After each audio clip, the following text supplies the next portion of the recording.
Muy buenos días, queridos amigos, muy buenos días, familia de la fe que nos escuchan. Les saludo a todos con la hermosa paz del Señor. Y qué bueno poder encontrarnos una vez más para compartir el mensaje de la palabra de Dios. Sabe que la situación que estamos viviendo cada día es más crítica, es más dura. Escuché en las noticias tanto ayer como el día de hoy en la mañana que se han hecho o se están pretendiendo hacer ciertas consideraciones para tratar de volver al semáforo rojo, es decir, a aquel aislamiento que tuvimos en los 2 primeros meses de esta pandemia, porque ha habido un nuevo brote de contagios. Y también escuché una noticia internacional que en China, igualmente, en donde nació este virus, o donde comenzó para diseminarse este virus en el mundo, que en China inclusive habían declarado en Pekín nuevamente un aislamiento. No sé a qué nivel, pero nuevamente un aislamiento porque hubo nuevos brotes de este virus. Y si tomamos en consideración que China comenzó a tener problemas hace algo más de 6 meses, es decir, en diciembre del año pasado, ¿sí? Y que aparentemente hace quizás unos 2 meses no hemos tenido muchas noticias muy frecuentes de China específicamente, pero se entiende que hace un par de meses ellos ya tenían controlada la situación y por eso dieron una cierta apertura, y hoy sabemos que nuevamente hay brotes y que se ha vuelto a tener un aislamiento, y nosotros, habiendo regresado hace 2 semanas exactamente a un semáforo, o a un semáforo amarillo, a una mediana reinserción de todas las actividades que desarrollamos, y sabemos que hay nuevos brotes, más allá de la información oficial que nos puedan dar, o del consuelo que nos quieren dar diciendo que todo está bajo control, cuando todos sabemos que no es así, No estoy juzgando a las autoridades, ni mucho menos, no sé por qué lo hacen, pero nosotros estamos conscientes, los ciudadanos, los que vivimos aquí en el día a día, sabemos que la situación no es tan controlada, tan manejable como nos quieren decir, quizás por no asustarnos. Pero la realidad es esa. Pero a esa realidad del virus en sí, que es crítica, que es difícil, que, insisto, nos tiene en zozobra, en angustia, no sabemos cuándo vamos a parar y cómo vamos a parar y qué va a venir luego, se suma un problema más. Y el problema ese es, entiendo, a nivel nacional. No me atrevería a mencionar en el caso de otros países, porque podría estar pecando, pero en nuestro país tristemente es evidente una conducta que hoy por hoy está agravando más. Es una conducta permanente, es una conducta tristemente, lamentablemente de siempre, pero hoy creo que está agravando más. Y es la malicia, la perversidad, la corrupción, el robo, el enriquecimiento ilícito, todo este tipo de cosas que, insisto, han venido a agravar tremendamente la situación que se está viviendo. Y frente a esto, yo me he hecho una pregunta, y creo que muchos de nosotros, o al menos quienes creemos en Dios, nos hemos hecho esta pregunta: ¿qué podemos hacer frente a esta situación? Frente a la pandemia ya sabemos que estamos esperando la respuesta de Dios. Cuando Él, en su tiempo, después de que se cumplan sus propósitos, entonces Dios pondrá un alto y Él sabrá cómo hacerlo. Definitivamente ese no es problema para Dios. El problema es para nosotros seguir esperando, seguir dependiendo de las circunstancias. Pero frente a este otro caso, esto que sí depende de la voluntad humana, esto que sí depende de la malicia humana, ¿sí? Esta maldad, esta perversidad, este robo, esta corrupción, que nos tiene agobiados. Esto es un problema tan antiguo como la vida republicana. Tristemente es así. No vamos a negar, tampoco quiero entrar en esos detalles, ni históricos y peor políticos, pero siempre nos hemos hecho una pregunta, ¿no? Y más, digo, en estas circunstancias: ¿qué hacemos frente a esta situación? ¿Qué hacemos frente a esta situación? Yo quiero darle unas 2 respuestas que parecerían muy sencillas si es que las tomamos desde el punto de vista teórico, pero si es que las ponemos en práctica, verdaderamente dan resultado. La una solo la voy a mencionar y la otra la voy a desglosar, que eso es lo que Dios ha inquietado en mi corazón para compartirlo en esta mañana, y creo que viene a bien y propicio. La una es que debemos orar mucho.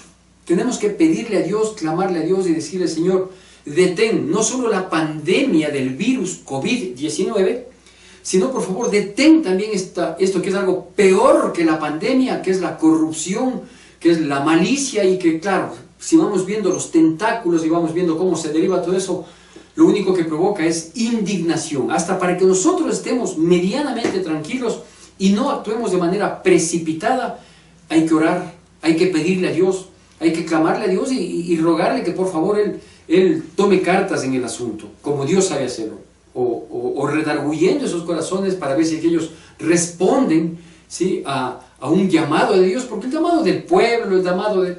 no hacen caso a nadie, pero veamos, es que Dios les llama a ellos la atención, les redarguye, para que pongan correctivos, sean honestos, devuelvan lo que han cogido, lo que se han llevado, lo que están llevando, lo que ya han sacado, los capitales que han sacado, capitales mal habidos que han sacado del país, y que se entreguen, que sería lo correcto, lo justo. O la otra, pues que Dios les conceda lo que les corresponde, porque la Biblia dice que Dios no permitirá que pase el justo por impío ni el impío por justo. Entonces, vea, Dios es justo y que haga lo que tenga que hacer, ¿no es cierto? Porque algo debe detener toda esta masacre que están haciendo, este genocidio. Eso es un genocidio, sirviéndose de una situación tan crítica, tan difícil, llegar a aprovecharse maliciosamente de estas circunstancias. Esto es increíble. Y la otra cosa que podemos hacer, la una, digo, es orar tanto para que Dios tome cartas en el asunto y ponga también paz, tranquilidad en nosotros, para que nosotros no actuemos precipitadamente. Pero la otra cosa que nosotros tenemos que hacer es marcar la diferencia. Marcar la diferencia. Y así le vamos a llamar a este tema: marcando la diferencia. ¿Por qué tenemos que marcar la diferencia? Bueno, porque así como la malicia está diseminada, así como la corrupción ha contagiado a más gente que el virus, así como la corrupción tiene oprimida a miles, millones de personas, pues cuando hay alguien que marca la diferencia, cuando en medio de las tinieblas hay una luz, cuando nosotros cumplimos esa voluntad de Dios, que ahora la vamos sintiendo más cercana, que ahora tiene mucho más sentido en nuestras vidas, de que quienes creemos en Dios tenemos que ser luz y sal de este mundo, ¿no es cierto? Entonces nosotros tenemos que esforzarnos en estas circunstancias, en un mundo de perversidad, de maldad, como ya vamos a leer en la palabra de Dios, en el texto que quiero darle como referencia. Nosotros tenemos que marcar la diferencia, tenemos que ser exactamente el lado opuesto a lo que ha venido dominando nuestra vida republicana. Y me toca decir nuestra vida republicana porque quienes conocemos de poquito la historia, lastimosamente está teñida de sangre provocada por la corrupción. Pero bueno, le pido que me acompañe por favor al libro de Filipenses capítulo 2, y la porción oficial de este texto es Filipenses capítulo 2, del versículo 12 al versículo 18. Filipenses capítulo 2, versículos del 12 al 18, hago yo la lectura. Le pido por favor que, si usted tiene la buena costumbre de que cuando va a recibir un mensaje de la palabra, usted cuenta con una Biblia en sus manos, o cuenta con un medio tecnológico que le permita tener la Biblia, ¿sí?, por favor, lea conmigo con la reverencia que esto implica, ¿sí?, y con la atención que amerita. Y dice así, Filipenses capítulo 2, versículos del 12 en adelante: Por tanto, amados míos, como siempre habéis obedecido, no como en mi presencia solamente, sino mucho más ahora en mi ausencia, ocupaos en vuestra salvación con temor y temblor. Porque Dios es el que en vosotros produce así el querer como el hacer por su buena voluntad. Haced todo sin murmuraciones y contiendas, para que seáis irreprensibles y sencillos hijos de Dios, sin mancha, en medio de una generación maligna y perversa, en medio de la cual resplandecéis como luminares en el mundo, asidos de la palabra de vida, para que en el día de Cristo yo pueda gloriarme de que no he corrido en vano, ni en vano he trabajado. Y aunque sea derramada la libación sobre el sacrificio y servicio de vuestra fe, me gozo y regocijo con todos vosotros, y asimismo gozaos y regocijaos también vosotros conmigo. Permítame entonces, en este mensaje que lo he denominado Marcando la Diferencia, permítame darle 4 consejos para marcar la diferencia, que se derivan de este texto que acabo de leer, que se encuentra en Filipenses capítulo 2, del versículo 12 al versículo 18. 4 consejos, 4 parámetros que nosotros debemos seguir para marcar la diferencia, porque lo peor que nosotros nos podría pasar es que como vivimos en un mundo de corrupción, vivimos en un mundo maligno, perverso, en proceso acelerado degenerativo, dejarnos llevar por la corriente. Dejarnos llevar por la corriente, eso sería lo peor que pueda suceder. De nada serviría entonces quejarnos de toda la maldad que existe en el mundo, si efectivamente nosotros vamos a ser parte del complot, si vamos a ser uno más del montón. No es así, ¿no es cierto? Así que el primer aspecto, 4 aspectos quiero compartirle en esta mañana, 4 consejos para marcar la diferencia. El primer consejo es ser obedientes. Aquí Pablo decía a ese pueblo, y Dios nos está diciendo a nosotros, que así como nosotros tenemos que ser obedientes, no solo en la presencia de alguien que nos controle, sino mucho más cuando nadie nos controla, hablando humanamente, ¿no es cierto? Es decir, lo que la palabra de Dios nos está diciendo es, por favor, tratemos de ser obedientes a Dios. En todo tiempo, en todo momento, bajo cualquier circunstancia, nunca habrá pretexto, nunca habrá justificativo para nosotros ser desobedientes. Nunca, ¿sí?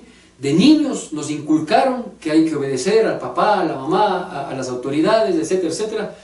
Pero también muchas veces fuimos llamados la atención cuando nos permitimos, sabiendo que teníamos que ser obedientes y cumplir con nuestras responsabilidades, muchas veces exceptuábamos ciertos aspectos cuando nadie nos veía, ¿sí? Cuando creíamos que las cosas al manejarse en oculto podían permanecer en lo oculto. Pero aquí nos está diciendo algo diferente. Aquí dice que nosotros debemos ser obedientes. Pablo dice, les sugiere, les insta, les exhorta a los filipenses diciéndoles, sean obedientes, así como cuando yo estaba presente con ustedes, ahora que estoy ausente, pues mucho más sean obedientes. Eso significa que nosotros debemos ser obedientes cuando la gente nos ve y cuando la gente no nos ve. Cuando nosotros quedamos bien así, cumpliendo con nuestra obediencia, con nuestra responsabilidad, y cuando nosotros inclusive a precio de sacrificio, de renuncia, tenemos que ser obedientes. Es decir, uno tiene que ser obediente siempre y bajo toda circunstancia, aunque las circunstancias muchas veces presionen nuestras vidas. ¿Y a qué debemos ser obedientes? Pues a la palabra de Dios. Es por eso que insistimos, es por eso que decimos, es por eso que invitamos constantemente, ¿sí?, a que la gente se vuelva de todo corazón a Dios, a que la gente comience a leer la Biblia. No le digo que se haga parte de una religión, no le digo que se haga parte de una secta, no le digo que se haga parte de un grupo humano que quizás tenga sus principios, sus valores fundamentados en quién sabe quién, y a la vuelta de la esquina puede haber algo oscuro. No, estoy diciendo que por favor, la Biblia, la palabra de Dios, esta que ha permanecido por miles de años a pesar de la persecución y de la insistencia del diablo, del enemigo, a través de distintos emisarios a lo largo de la historia, ha querido desvirtuar, ha querido desvanecer. Sin embargo, el único libro que tiene vida se llama Biblia, las Escrituras, la bendita palabra de Dios. Entonces nosotros tenemos que ser obedientes a esta palabra. Y si la Biblia dice que nosotros no podemos aprovecharnos de las circunstancias como hoy se están aprovechando muchísimas personas, de los nombres que salen, no son ni la mínima parte. Y si todo el mundo se aprovecha, y yo soy invitado a aprovecharme de la palabra de Dios, yo no lo voy a hacer. Perdón, a aprovecharme de las circunstancias, yo no lo voy a hacer. ¿Por qué? Porque tengo que ser obediente a Dios. Porque Dios me dice, no robar. Y si me dice no robar, pues no tengo que robar. Ladrón no es solo el que roba por millones en las contrataciones en los hospitales. Ladrones no son solo los ladrones de cuello blanco o el que nos asalta en nuestro trayecto diario, ¿sí?, y está dispuesto a matarnos por un celular. Ladrón también es el que cuando recibe un vuelto en exceso no regresa a dar. Ladrón es el que se beneficia a veces de terceras personas. Entonces, Si Dios me dice que no debo robar, pues no debo robar. Sea que me vean, que no me vean, que tenga a quien rendir cuentas o que no rinda cuentas a nadie. No tengo que robar simplemente. Tengo que ser obediente a la palabra de Dios. Yo no puedo declararle a mi mujer que soy fiel a ella, que nunca he estado con nadie, que nunca he tenido nada, cuando a lo mejor dedico tiempo para la pornografía. Pues estoy pecando, no estoy siendo honesto, no estoy siendo obediente a la palabra de Dios, que tengo que vivir en santidad, porque sin santidad nadie verá al Señor. Entonces, en todo lo que la palabra de Dios nos muestra, nosotros tenemos que ser obedientes bajo cualquier circunstancia. Primer aspecto, para marcar la diferencia. Porque muchos nos llenamos nosotros la boca, y hay que ser honestos, ¿no? Muchos nos llenamos la boca nosotros de juzgar, porque para tener un dedo para señalar, vea, nos sobran dedos. Y señalamos a uno que este hace esto, esta otra, así, por aquí y por acá.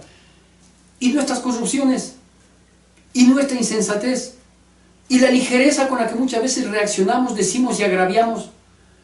Y nuestros actos, claro, como no han sido fiscalizados, como no han sido perseguidos por la justicia, como no han sido determinados por una autoridad competente. No por eso dejamos de ser corruptos. Entonces, por favor, seamos obedientes si queremos marcar la diferencia. Todos decimos, quisiéramos que nuestro país cambie. Comience cambiando usted. Comienzo cambiando yo. Haciendo las cosas correctamente, al precio y a costo de cualquier cosa. Por ahí se comienza. Obediencia, primer aspecto. El segundo aspecto que nos muestra la palabra de Dios dice que al menos quienes somos cristianos nos ocupemos de nuestra salvación con temor y temblor. Para esto yo necesito explicar, porque sé que no todo el mundo que nos mira es cristiano, o hay de pronto cristianos muy nuevos que a lo mejor todavía no han tenido la oportunidad, precisamente por las circunstancias que estamos viviendo, no han tenido la oportunidad de ser discipulados como corresponde. Cuando una persona acepta a Cristo, cuando una persona decide seguir los caminos de Dios, uno tiene que ser guiado, ¿no? Y esa guianza, ese primer alimento, esas primeras instrucciones que se da, normalmente lo conocemos como discipulado. Y claro, digo, las circunstancias a lo mejor no han permitido hacerlo, por eso voy a dar rápidamente una explicación muy práctica de lo que implica ser salvos. Dos cositas nada más. La una, tal como su palabra lo dice, ser salvos significa estar salvados, es decir, ponernos a salvo de. Y para entender de mejor manera, voy a ocupar palabras de la Biblia para identificar lo que implica la salvación. La Biblia dice que el mundo es una corriente que nos arrastra. Entonces, hágase la idea de un río impetuoso que va arrasando todo lo que hay en el camino. Así es el mundo, ¿no es cierto? Sí, va arrasando con todo, no tiene misericordia de absolutamente nada, ¿sí? Y si es que puede arrastrar al que es y al que no es, pues lo hace. ¿Sabe qué es ser salvo? Es estar a salvo de ser arrastrados por esa corriente del mundo, ¿sí? Entonces, esa salvación que nosotros le hemos recibido, ya le digo, es estar a salvo de, el primer entendimiento. Y el segundo entendimiento es que esa salvación, que obviamente es maravillosa, ¿sí? El no dejarse arrastrar por esa corriente que termina acabando y que nos lleva a condenación eterna, esa salvación nosotros, los cristianos, reconocemos y tenemos pleno entendimiento que la hemos recibido, una, por gracia, es decir, gratuitamente. No hicimos nada, no nos costó nada para recibir esa salvación. Pero a quien sí le costó fue a nuestro Señor Jesucristo. Y a Él le costó muerte y derramamiento de sangre. Porque sin derramamiento de sangre no hay perdón de pecados. Y nosotros que estábamos muertos en nuestros delitos y pecados, en nuestras corrupciones, en nuestra malicia, en nuestra violencia, en nuestra mentira, en nuestro engaño, en nuestra hipocresía, debíamos haber pagado con muerte y con sacrificio nuestras vidas, ofrendarse en sacrificio, y aún así no podía pagar nuestro pecado. Pero ¿quién sí lo hizo? Fue nuestro Señor Jesucristo. Él no solo que dejó su condición de Dios para humillarse y ser obediente hasta la muerte y muerte de cruz. Entonces, cuando la Biblia aquí nos dice el segundo punto, que debemos ocuparnos de la salvación o de nuestra salvación, nos está diciendo, por favor, no tomes con ligereza lo que Dios ha hecho en tu vida, o lo que Dios puede hacer en tu vida si es que todavía no eres salvo. No tomemos con ligereza. Si hemos sido salvados por un cruento sacrificio que aceptó nuestro Señor Jesucristo por amor de nosotros, no lo pongamos en la baratija de vendernos por cualquier cosa. Ocúpate de tu salvación con temor y temblor, nos está diciendo la palabra de Dios. Entonces yo no puedo, por ejemplo, poner en riesgo mi salvación, no solo mi condición de cristiano, no solo mi condición de pastor, mi condición de padre de familia. Yo tengo hijos, ahora tengo un hermoso nieto, yo tengo a quien, no digo rendir cuentas, pero tengo a quien guiar, a quien instruir, a quien dar ejemplo. Y digo, no podemos poner en riesgo tan grande salvación que debemos manejarla con temor y temblor. Cuando habla de temor está hablando de un temor reverencial, no con miedo, no con susto. Y cuando está hablando de temor, de temblor, ahí sí, está diciendo, por favor, aunque tiembles, pero no le pongas en juego la salvación. Es decir, que si el día de mañana se ofrece el negocio de la vida, porque ahora estamos desesperados, muchos estamos desesperados por el pan de cada día. ¿Qué vamos a comer mañana? Aunque la Biblia nos dice que no nos afanemos por el día de mañana, que suficiente tiene cada día su propio afán. Que si el cuerpo no es más que la comida, entonces yo confío. Así que, pero estamos con esa circunstancia del día a día. Pero hay gente que está preocupada porque hoy es cuando tiene que enriquecerse, hoy es cuando tiene que acaparar, hoy es cuando tiene que se muere el mundo, pero que ellos aseguren económicamente. Y si el día de hoy, digo, mañana se nos presenta una oportunidad de el negocio, y aparentemente nos quiere dejar un gran resultado, por favor, ocúpese de la salvación, porque más importante es salvar el alma que salvar las finanzas, porque la salvación no tiene un precio pecuniario, no tiene un precio cuantitativo, no hay precio. La salvación fue comprada a precio de sangre, a precio de sacrificio y de sangre divina. Así que ocupémonos de la salvación. No se olvide, si es que usted es cristiano al igual que yo, y se nos presenta una oportunidad de enriquecimiento, el enriquecimiento rápido de la noche a la mañana, con seguridad, no es del todo legal. Porque no es así. Dios no nos ha mandado que nos enriquezcamos. Podemos prosperar, pero eso es un proceso de años. Cuando de pronto uno ve a una persona muy próspera, ¿no es cierto? Y ve que ha superado el medio siglo de vida, entonces uno dice, ve, qué bien que le ha ido. Pregunte y va a ver que hay una historia de sacrificio, de esfuerzo, de lágrimas en muchos casos, sí, que han dado con eso que podríamos llamar parte del éxito de la vida. Entonces ocupémonos de nuestra salvación con mucho temor y temblor, ¿sí? Y para ocuparnos de nuestra salvación, la misma palabra que acabamos de leer como porción oficial nos da algunas recomendaciones. Como por ejemplo dice, porque Dios es el que en vosotros pone, ¿sí?, así el querer como el hacer.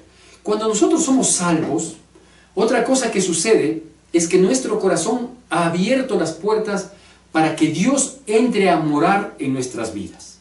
Y cuando entra a morar en nuestras vidas, y entra en la única condición que puede entrar a morar en nuestras vidas, Él no entra a morar en nuestras vidas para ser un alcahuete, Él no entra a morar en nuestras vidas para ser el bombero que nos auxilia cuando estamos con el incendio. No, Señor, Él no es así. Por favor, no desmerezcamos a Dios. Si alguien cree en el Diosito bombero, pues está creyendo en cualquier Dios con D minúscula, menos en el Dios todopoderoso, creador del cielo y de la tierra.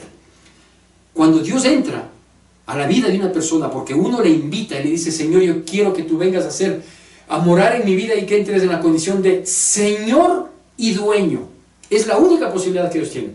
Entra en la vida de una persona como Señor y dueño y entra a reinar en esa vida. Entonces, ahí Dios va poniendo en nosotros el querer como el hacer. ¿El querer qué? El querer hacer su voluntad y ejecutarla. No pone solo el deseo, sino que pone el deseo y el empujoncito o el ímpetu para que el deseo se transforme en acción. Esa es la ventaja de ser salvos. Hay muchas personas que a veces nos han preguntado, a mí y a muchas otras personas, que gracias a Dios por su infinita misericordia tratamos de vivir en santidad e integridad. Dice, ¿y cómo logras? Alguna vez me preguntó un amigo mío de la adolescencia, ¿sí? Me dijo, no te creo que tú nunca le hayas fallado a tu esposa. Le digo, si me crees o no me crees, en realidad me tienes sin cuidado. Pero Dios sabe, y mi esposa y mis hijos lo han sentido, que yo no le he fallado a ella. Me dice, y no sé cómo haces. Le digo, porque Dios pone en mí el querer como el hacer. Dice, ¿y por qué no pone en mí? Porque no has aceptado a Jesucristo en tu corazón. Porque si Jesucristo no ha entrado en condición de Señor y dueño en nuestras vidas, Él es muy respetuoso. Él dice, he aquí yo estoy a la puerta y llamo. Si abres, yo entro, ceno y permanezco contigo. Si no abres, no entro. Y sigue nomás tu vida. Haz como tú creas. Es más, si dices que crees en mí a tu manera, cree en mí a tu manera. ¿No es cierto? Pero cuando uno le abre la puerta y le dice, Señor, entra y sé el Señor y dueño de mi vida, Dios va poniendo de a poquito el querer como el hacer. Y nos pide que para marcar la diferencia también, versículo 14, que lo hagamos todo sin murmuraciones ni contiendas. ¿No es cierto? Es decir, tomando el ejemplo que estoy tomando, de la corrupción terrible que hay hoy en día, manifestada, porque corrupción tristemente ha habido siempre, ¿sí? Y de pronto uno dice, pero claro, los ladrones se enriquecen, ellos viven en otras latitudes y viven muy bien y nunca devuelven la plata, ¿sí? Bueno, ellos viven bien económicamente, solo económicamente, y por un tiempo, ¿sí? Entonces, no murmure, no murmure de Dios. ¿Por qué el ladrón, por qué el corrupto, por qué el que es una mala persona tiene eso? Lo único que tiene es eso, pero no tiene paz. Usted se da cuenta de lo que es manchar un nombre, manchar un apellido, ¿sí? Lo que es manchar unas generaciones con una mala actitud. Yo le doy gracias a Dios, recuerdo, y estamos a pocos días del Día del Padre, recuerdo las palabras, las escasas palabras que mi padre muchas veces nos compartía, pero con qué contundencia y sobre todo con qué autoridad moral. Mi padre decía así, a pesar de que él fue un hombre muy próspero, y en medio de su prosperidad, él nos decía esto. Reunidos en la mesa, los 7 hijos, mi madre, mi padre y yo, decía, a lo mejor cuando me vaya, no les dejaré una gran fortuna, pero tengan por seguro que sí les dejaré un apellido sin mancha, para que puedan caminar por la calle con la frente en alto. ¿Cuánto vale eso? ¿Cuánto vale eso? Y nosotros ahora, ¿sí?, hacer las cosas murmurando y diciendo, claro, al impío, al ladrón, al sinvergüenza, al tal y cual, ¿sí?, le va bien. ¿Usted cree que le va bien? ¿Usted cree que le puede ir bien a una persona cuando los hijos oigan de su padre, de su madre, ¿sí?, que es una persona, por decirlo de algún modo, suavizando la situación, una persona con actitudes incorrectas? Imagínense, es mejor vivir no en pobreza, porque Dios no nos ha llamado a eso, ¿sí?, pero vivir en condición tranquila, en paz, pero con la frente en alto. Así que dice, hagan las cosas sin murmuraciones, sin contiendas tampoco, sin pelearse, sin generar conflictos, ni mucho menos. Sean irreprensibles, también dice el siguiente versículo. Sean irreprensibles, sin mancha como hijos de Dios. Así es como tenemos que manejarnos, es decir, como dice el título de esta prédica, marcando la diferencia. Hay que ser transparentes, hay que ser honestos, hay que ser correctos. No podemos prestarnos para, aunque la necesidad sea grande, aunque la necesidad sea imperiosa, ¿sí? Pero si confiamos en Dios y somos salvos, Dios va a sostenernos. Él nos dijo que Él no nos iba a abandonar. Él nos dijo que aunque pasemos por dificultades, Él nos va a sostener. Entonces uno tiene que creer, como hijo yo tengo que creerle al Padre. Y si mi Padre es el Padre de los cielos, que jamás ha mentido, porque Él no es hombre para que mienta, ni hijo de hombre para que se arrepienta, entonces yo le creo. Y ante la propuesta del enriquecimiento, ante la propuesta del gran negocio que puede terminar en la cárcel, que puede terminar en salir en las primeras páginas de los titulares, Dios nos guarde.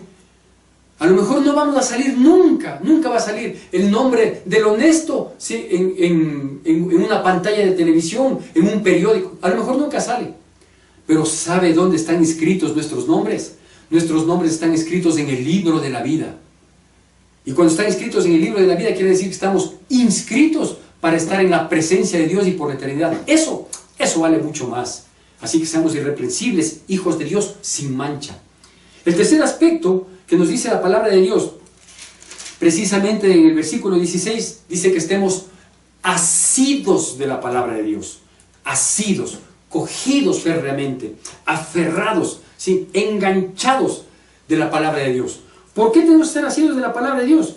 Porque la palabra de Dios, entre otras cosas, tiene 2 aspectos que a nosotros nos hacen más que vencedores y más que victoriosos en Cristo Jesús. La primera cosa que tiene la palabra de Dios son mandamientos, es decir, instrucciones, sugerencias de cómo manejar nuestra vida.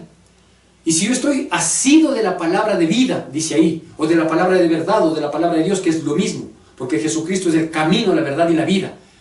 Si nosotros estamos cogidos de la palabra de Dios, pues déjeme decirle que nuestro rumbo es seguro. Aunque pasemos por valle de muerte, aunque pasemos por dificultades, aunque pasemos por tinieblas, nosotros seremos la luz. Aunque pasemos por angustias, no importa. Lo importante es estar cogidos de la palabra de Dios. Y cuando digo estar cogidos de la palabra de Dios, estoy diciendo, sí, cumpliendo la palabra de Dios. Cogido de la palabra de Dios no es coger la Biblia y no. Cogido de la palabra de Dios es, yo leo, guardo en mi corazón y pongo por obra. ¿Por qué? Porque le digo, primero, entre otras cosas, solo dos la voy a mencionar, porque la palabra tiene mandamientos. Los mandamientos son instrucciones para manejar nuestras vidas del modo que Dios quiere que manejemos. ¿Para qué? Para que se cumpla la otra parte que le quiero compartir. La palabra de Dios tiene promesas en nuestras vidas. Entonces, esas promesas son maravillosas y todas se cumplen. Dios no es, yo te ofrezco, busca a quien te dé. No. Dios es, yo te prometo y te cumplo. Y vea, en este tiempo difícil que estamos viviendo, con todo lo que le digo, y muchas cosas más que no vienen al tema y por eso no las menciones, pero con toda la situación que estamos viviendo, recibir una promesa de alguien, ¿no? Que de pronto nos llame y diga, vea pastor, está en casa, como he recibido, gracias a Dios por su infinita bondad y misericordia, que ha obrado a través de personas, y esas personas en obediencia, con un corazón sensible, han bendecido a su siervo, ¿no es cierto? Entonces me dicen, pastor, disculpe, está en casa porque quiero pasarle dejando alguna cosa. Amén.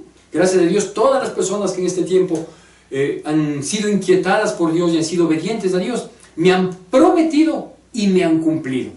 Pero ¿cuántas veces hemos encontrado en la vida que nos dicen, sí, ya, yo te prometo que lo voy a hacer tal cosa, y nunca lo hacen?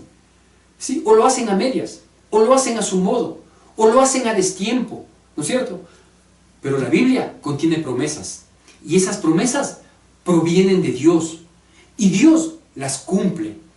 ¿Cómo no aferrarme, cómo no asirme de la palabra de verdad? Que es el tercer punto, asidos de la palabra. ¿Cómo no asirme de la palabra? ¿Cómo no cogerme férreamente de sus promesas cuando me dice que yo no tema, que Dios está conmigo, que aunque pase por el fuego no arderá en mí, y si paso por las aguas, ellas no me anegarán, porque por mi nombre he sido llamado, porque hijo mío eres tú, me dijo Dios. Eso dice la palabra, esa es una promesa. Es una promesa que en el mundo tendremos dificultades, en el mundo tendremos aflicciones, tribulaciones, pero ustedes tranquilos porque yo he vencido al mundo. Promesa de la palabra de Dios, promesa de mi Padre. Entonces, si la Biblia tiene mandamientos y tiene promesas, estos dos aspectos van de la mano. Las promesas se cumplen en quienes cumplen los mandamientos. Eso significa estar asidos de la palabra. Yo no puedo solo, sin conocer la palabra, sin obedecer a la palabra, solo esperar el cumplimiento de las promesas. Yo sé que Diosito, no, al ser otro Diosito, porque el Diosito de la palabra, Él dice, ve, yo te doy la guía, yo te doy mis mandamientos para que camines en ellos, ¿sí? Escucha la palabra de Dios, guárdala en tu corazón, ponla por obra y mis bendiciones te alcanzarán. Entonces, cuando uno escucha la palabra de Dios, cuando uno busca la palabra de Dios, cuando uno asimila la palabra de Dios, la guarda en su corazón y todo el tiempo estamos pendientes de ponerla por obra, ¿sí? Entonces las promesas o las bendiciones de Dios nos van a alcanzar, porque así va de la mano, asidos. ¿Quiere marcar la diferencia? Asidos de la palabra de Dios. Y el cuarto aspecto, que es maravilloso, termina diciendo, y este libro tiene por característica, el libro de los Filipenses tiene por característica estas palabritas: gozo, regocijo, ¿no es cierto? El cuarto aspecto para nosotros marcar la diferencia es precisamente esto: gozarnos, ¿sí? Gozarnos y regocijarnos. Eso es lo que tenemos que hacer. ¿Qué significa gozarnos y regocijarnos? Gozarnos y regocijarnos en medio de una situación difícil como la que estamos viviendo, para el mundo podría ser una locura o podría ser malinterpretada. ¿no es cierto? Y hasta podríamos ser hasta juzgados los cristianos, porque dicen, ¿cómo me voy a gozar en esta necesidad? ¿Cómo me voy a gozar en medio de tanta muerte? ¿Cómo me voy a gozar en medio de tanta contaminación? ¿Cómo me voy a gozar si hay tanta gente que se quedó sin trabajo? Si hay sueldos que han sido reducidos, si no alcanza para nada, si hay tanta dificultad. Bueno, me parece que está malentendiendo la palabra gozarse. Porque gozarse no significa que uno esté alegre como esa alegría temporal, o que uno esté todo el tiempo riéndose. Eso no es gozarse. Gozarse es tener la confianza en Dios, de que aunque no tengo un trabajo porque lo perdí, aunque tengo un menor sueldo porque me descontaron, aunque mi negocio se cerró por la situación de la pandemia, aunque hay dificultades, problemas, muertes, contagios, enfermedades, accidentes, robos, delincuencia, corrupción, violencia, sí, mi gozo, sí, es la fortaleza del Señor en mi vida. ¿Por qué? Porque es mi confianza en Él. Es decir, yo me siento gozoso de ser un hijo de Dios, porque aunque me rodea toda la maldad y perversidad que me rodea, como hijo yo tengo a quien acudir. Por eso yo me gozo. Y cuando recibo el consuelo, la ayuda, el ímpetu, las ganas, y veo que Dios va abriendo las puertas para mí, para mis hijos, para mi descendencia, para su pueblo, ¿sí? Entonces yo me gozo, me regocijo, porque aunque el mundo está como está, ¿sí?, yo estoy en la presencia de Dios. Por eso debemos regocijarnos y gozarnos siempre, porque el gozo del Señor es nuestra fortaleza. Esta misma palabra, para concluir, este mismo libro que habla de gozo, de regocijo, y es un libro escrito por el apóstol Pablo desde la cárcel, y él recomienda gozo y regocijo en esa condición. Por eso le digo, si el gozo es mal entendido, entonces vamos a ser mal interpretados. Pero cuando se conoce bien que el gozo es esa felicidad, esa dicha, esa bienaventuranza, ¿sí?, de estar en la presencia de Dios, aunque las circunstancias que nos rodean a todos, ¿sí?, sean difíciles, mi gozo es, pero al menos te tengo, Señor, y con eso estoy completo en ti. Digo, este libro también va de la mano, hablando del gozo y del regocijo, y con esto concluyo, con algo que nos pide también que nosotros tengamos una actitud en todo tiempo, pero mucho más en los momentos difíciles como los que estamos pasando. Y es que nos pide que nosotros estemos firmes en el Señor. Entonces, lo que tenemos que hacer es marcar la diferencia. ¿Cómo? Pues con obediencia, ocupándonos de la salvación, asidos de la palabra de Dios, y gozosos y regocijándonos en la presencia de Dios. Estas 4 recomendaciones, que es lo que podemos hacer en estas circunstancias, ya le dije al inicio, orar y marcar la diferencia. Estas 4 recomendaciones que le acabo de mencionar, hace que nosotros también estemos firmes en el Señor. Y cuando uno tiene los pies puestos sobre la roca que es Cristo Jesús, el mundo puede derrumbarse como efectivamente se está derrumbando, y es un mundo caótico, pero los hijos de Dios permanecemos en la presencia de Dios, y por lo tanto permanecemos firmes, de pie ante las circunstancias, y de rodillas solo delante de nuestro Dios. Que Dios bendiga poderosamente sus vidas en Cristo Jesús.